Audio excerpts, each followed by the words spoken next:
آزاد کشمیر قانون ساز اسمبلی انتخابات کا پہلا مرحلہ نون لیگ نے جیت لیا۔ میرپور ڈویژن کی 13 میں سے 7 سیٹوں پر نون لیگی امیدوار کامیاب۔ پیپلز پارٹی نے 4 نشستیں جیت لیں۔ LA1 سے نون لیگ کے اظہر صادق، LA2 سے پیپلز پارٹی کا قاسم مجید کامیاب، LA3 سے PP کے چودھری یاسر سلطان نے میدان مار لیا، LA4 سے نون لیگ کے رخسار احمد، LA7 سے نون لیگ کے چودھری طارق فاروق فاتح، LA8 سے پیپلز پارٹی کے ظفر اقبال، LA9 سے نون لیگ کے عمیر نعیم کامیاب ہوئے، LA10 سے پیپلز پارٹی کے یاسین چودھری جیت گئے، LA11 سے نون لیگ کے راجہ آصف، LA12 سے نون لیگی راجہ ریاست فاتح قرار، LA13 سے نون لیگ کے راجہ ایاز نثار جیت گئے۔ بلاول بھٹو زرداری نکیال میں جیالے مختار یونس کی شہادت پر افسردہ، کہا انہیں اطلاع ملی ہے نون لیگی امیدوار سردار عمیر نعیم نے فائرنگ کر کے میرے کارکن مختار یونس کو شہید کیا۔ متعلقہ حکام کہاں ہیں؟ الیکشن کمیشن کیا کر رہا ہے؟ 2 روز قبل بھی عمیر نعیم کی ساتھیوں سمیت کھلے عام فائرنگ کرنے کی ویڈیو منظر عام پر آئی تھی۔ پیپلز پارٹی کے مخالفین اوچھے ہتھ کنڈوں پر اتر آئے ہیں۔ مہاجرین کی نشستوں کا ایشو جس طرح حل ہونا چاہیے تھا ویسے نہیں ہوا۔ کچھ فیصلوں کی وجہ سے الیکشن پہلے ہی متنازع ہو چکا۔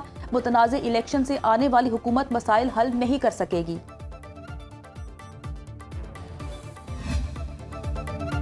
نکیال میں فریقین میں پہلے سے ہی کشیدگی تھی۔ عمیر نعیم وقوعے کے وقت وہاں موجود نہیں تھا۔ وزیر اعظم کے مشیر رانا ثناء اللہ کہتے ہیں بلاول بھٹو کا الزام غلط معلومات کا نتیجہ ہے۔ اس واقعے سے چند دن پہلے نون لیگ کے قافلے پر فائرنگ سے ایک کارکن جاں بحق ہوا تھا۔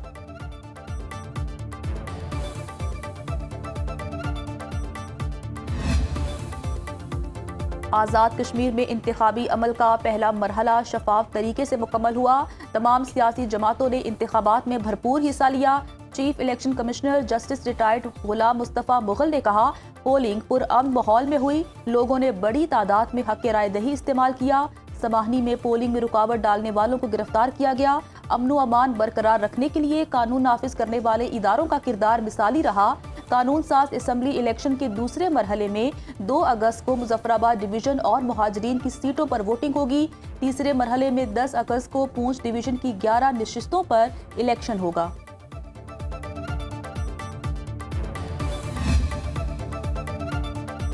فیلڈ مارشل سید عاصم منیر سے امریکی کانگریس کے ارکان رائن کیتھ زنکے اور مائیکل جیمز کی GHQ میں ملاقات۔ ISPR کے مطابق ملاقات میں باہمی دلچسپی، علاقائی سیکیورٹی اور پاک امریکہ دفاعی تعاون پر تبادلہ خیال، پاک امریکہ اقتصادی تعاون بڑھانے اور خوشحالی کے فروغ کے امکانات پر بھی گفتگو۔ فیلڈ مارشل سید عاصم منیر نے پاکستان کی وسیع اقتصادی استعداد کو اجاگر کرتے ہوئے کہا کہ پائیدار علاقائی استحکام معاشی ترقی، تجارت کے فروغ اور رابطوں سے منسلک ہے۔ فیلڈ مارشل نے پاکستان میں کاروبار دوست ماحول کے فروغ اور غیر ملکی سرمایہ کاری کے لیے جاری اصلاحات پر بھی روشنی ڈالی۔ امریکی وفد نے علاقائی استحکام اور معاشی مضبوطی میں پاکستان کے اہم کردار کو سراہا۔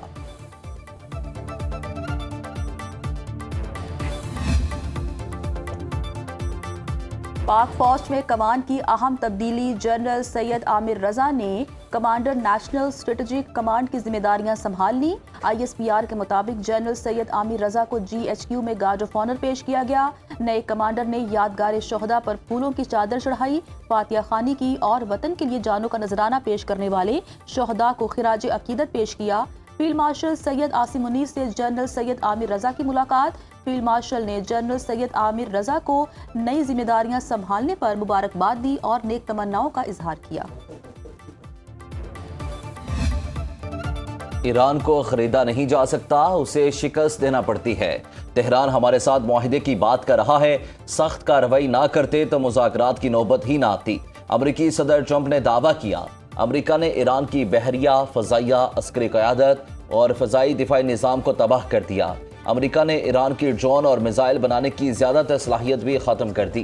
ایران اب اپنی سابقہ صلاحیت کے مقابلے صرف 7% کی رفتار سے ڈرون تیار کر رہا ہے۔ دیکھتے ہیں انجام کیا ہوتا ہے۔ اس وقت ایران کے ساتھ انتہائی خوشگوار مذاکرات جاری ہیں۔ امریکی ناکہ بندی اتنی مؤثر ہے کہ ایک بھی کشتی نہیں گزر سکتی۔ ایران امریکہ سے بحری ناکہ بندی ختم کرنے کی درخواست کر رہا ہے۔ ثالث ہمیں امریکی پیغامات پہنچاتے ہیں۔ واشنگٹن کے ساتھ کوئی بات چیت نہیں ہو رہی۔ ایرانی وزارت خارجہ کے ترجمان اسماعیل وقائی نے کہا، ایران امریکہ کو جنگ کے اختتام کا تعین نہیں کرنے دے گا۔ امریکہ سے مذاکرات کی بحالی کی کوئی درخواست نہیں کی، ایسا کرنا ہماری فطرت میں نہیں۔ آبِ ہرمز بدستور بند ہے۔ انتظام سے متعلق ایران اور عمان کے درمیان بات چیت مثبت رہی ہے۔ یوکرین کا ایرانی جہاز کو نشانہ بنانا خطرناک اقدام ہے جس کا جواب ضرور دیا جائے گا۔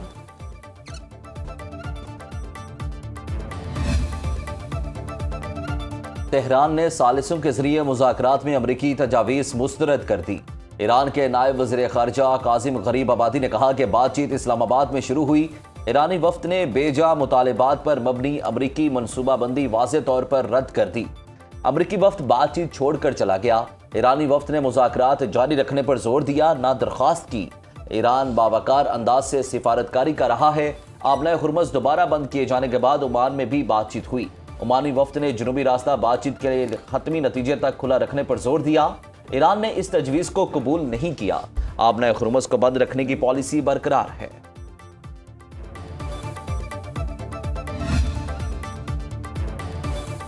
ایران پر امریکی حملے رکنے کے مثبت اثرات۔ عالمی منڈی میں خام تیل کی قیمتیں ایک ہفتے کی کم ترین سطح پر آ گئی۔ برینٹ کروڈ آئل کی قیمت $87.10 فی بیرل ہو گئی۔ WTI کا ایک بیرل $81.26 کا ہو گیا۔ گولڈ مارکیٹ میں سونا $4043 فی اونس فروخت۔ امریکی مرکزی بینک کا شرح سود کے تعین کے لیے 2 روزہ اجلاس آج شروع ہوگا۔ ٹیکنالوجی کمپنیوں کے حصص کی فروخت کا دباؤ۔ ایشیائی سٹاک مارکیٹس میں مندی کا رجحان۔ پاکستان سٹاک مارکیٹ میں 236 پوائنٹس کی کمی۔ 100 انڈیکس میں 1,78,026 کی سطح پر ٹریڈنگ۔ عالمی مارکیٹ میں تیل سستا ہونے کے باوجود پاکستانی عوام کو ریلیف نہ ملا۔ پیٹرول ₹1 سستا، ڈیزل ₹3.37 فی لیٹر مہنگا۔ ڈیزل کی آج کے لیے قیمت ₹386.83 فی لیٹر مقرر۔ پیٹرول کا 1 لیٹر ₹334.18 میں فروخت۔ شہریوں نے حکومتی فیصلہ مسترد کر دیا۔ شہری کہتے ہیں پیٹرول کی قیمت میں ₹1 کی کمی عوام کے ساتھ مذاق ہے۔ ایک ہفتے میں پیٹرول ₹24 مہنگا کیا گیا۔ حکومت صرف ₹1 کی کمی کر کے احسان جتا رہی ہے۔ عراق سے سعودی عرب پر ڈرون حملہ ناکام بنا دیا گیا۔ سعودی افواج کے ترجمان میجر جنرل ترکی المالکی کہتے ہیں عراق سے آنے والے ڈرون فضا میں ہی مار گرائے۔ ڈرون مشرقی صوبے میں پیٹرولیم سائٹس کو نشانہ بنانا چاہتے تھے۔ سعودی عرب کا عراق سے سخت احتجاج۔ پاکستان کی سعودی عرب پر ڈرون حملوں کی شدید مذمت۔ ترجمان دفتر خارجہ نے کہا کہ سعودی عرب کے خلاف اشتعال انگیز حملے پورے خطے کے امن و استحکام کے لیے سنگین خطرہ ہیں۔ سعودی عرب کی خود مختاری، علاقائی سالمیت، امن اور خوشحالی کی بھرپور حمایت جاری رکھیں گے۔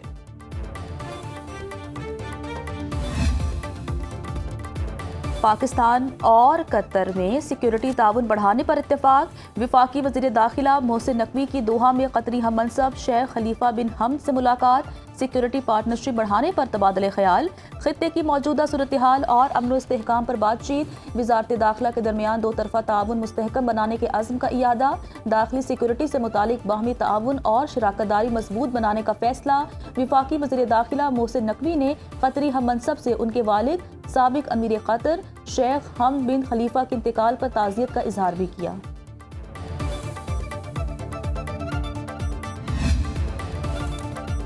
ملزم پیش نہ ہو تو ٹرائل کورٹ ضمانت خارج کر سکتی ہے۔ سپریم کورٹ نے پنجاب حکومت کی پرویز الہی کی ضمانت خارج کرنے کی اپیل نپٹا دی۔ محمد خان بھٹی کی ضمانت منسوخ کرنے کی اپیل بھی خارج۔ چیف جسٹس یحییٰ آفریدی نے ریمارکس دیے، عدالت میں ملزمان کی حاضری لازمی ہے، شواہد پیش کرنا پروسیکیوشن کا کام ہے، قانون سے غلط فائدہ اٹھانے کی اجازت نہیں دی جا سکتی، ٹرائل کورٹ 2 ہفتے کے اندر کیس کی سماعت کرے۔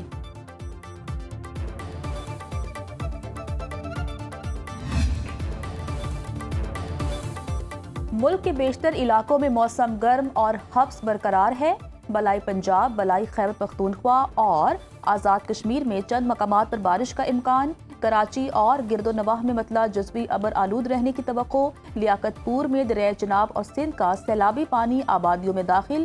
بیٹ پرارا، بیٹ دیوان اور بیٹ اللہ وسایا زیر آب۔ مکین گھروں میں محصور، زمینی راستے منقطع، نقل مکانی میں مشکلات، ہزاروں ایکڑ رقبے پر فصلیں ڈوب گئیں۔ علاقہ مکینوں کی حکومت سے فوری مدد کرنے اور محفوظ مقامات پر منتقل کرنے کی اپیل۔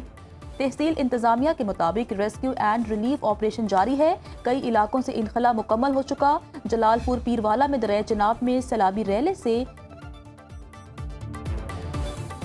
دریائے سندھ میں کالا باغ اور تونسا کے مقام پر نچلے درجے کا سیلاب۔ پی ڈی ایم اے کے مطابق دریائے راوی میں بلو کی اور سترائی کے مقام پر نچلے درجے کی سیلابی صورتحال۔ وزیر آباد کے نالا پلکھو میں اونچے اور نالوال کے نالا بسنتر میں نچلے درجے کا سیلاب۔ 24 گھنٹے کے دوران دریائے چناب میں طغیانی میں کمی۔ مرالہ، خانکی، قادرآباد، تریمو اور پنجنت کے مقام پر پانی کا بہاؤ نارمل۔ شہریوں سے موسم اور سیلاب کی صورتحال کے پیش نظر احتیاطی تدابیر اختیار کرنے کی اپیل۔